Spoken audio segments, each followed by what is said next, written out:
Folks, this is the 2nd of May 2021 and I am standing on the very spot at my small rural home where my father was murdered by the provisional IRA 36 years ago tomorrow morning at approximately 7 a.m. My father and I had no idea that this evening would be the last that we would ever spend together as father and son.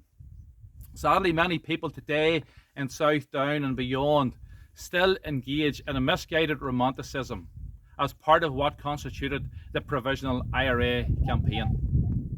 This murder exemplified the provisional IRA in its truest form.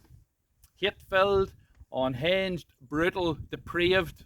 I could use many words from the dictionary, but primarily designed to assuage their sectarian bloodlust of their Protestant neighbour and those Catholics who they deemed through their kangaroo courts to be collaborators.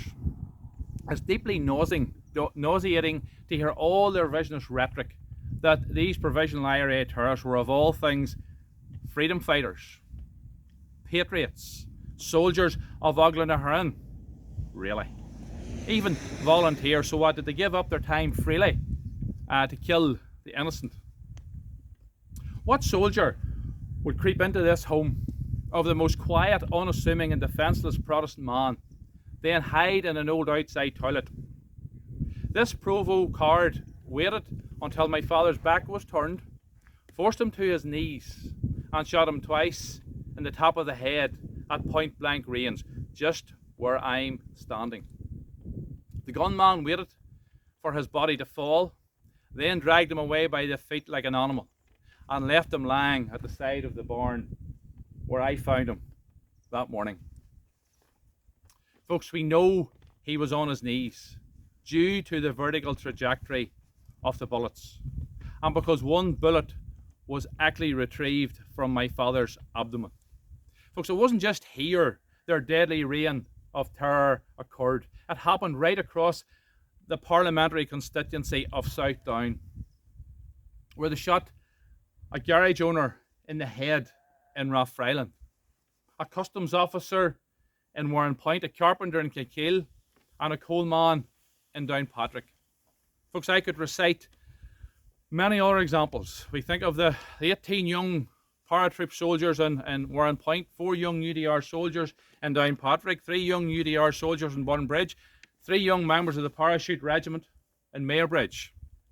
We think of Constables Ferguson and Finlay. We think of Constable Fitzpatrick Eade, Hazlitt and Rolston, Constable Shaw. Folks, all innocent members of this community. Yet again, this was the South Down Provisional IRA in all its cruelty and inhumanity. They didn't care a 12-year-old child would find his father's body here at our home. If they had the capacity to murder women and children, child abuse in this murder really wouldn't have impacted upon their conscience.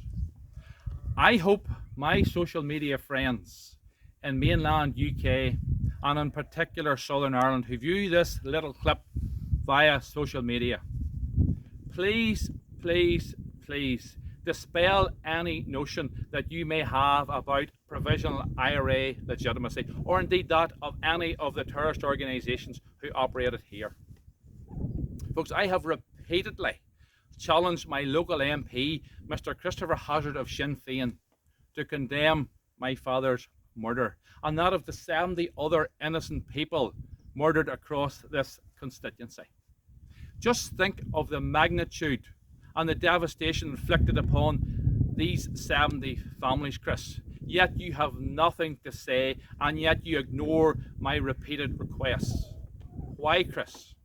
Surely that's the basic tenets of empathy and compassion one would expect from an MP, our MP. Sinn Féin cannot condemn one group of terrorists and yet extol the virtues of another. That really is a personification of hypocrisy. Then again, we are talking about Sinn Féin. All terrorism, I mean all terrorism irrespective of source, was reprehensible and nothing justified the taking of innocent life. Just what happened here in Laganani, where I'm standing.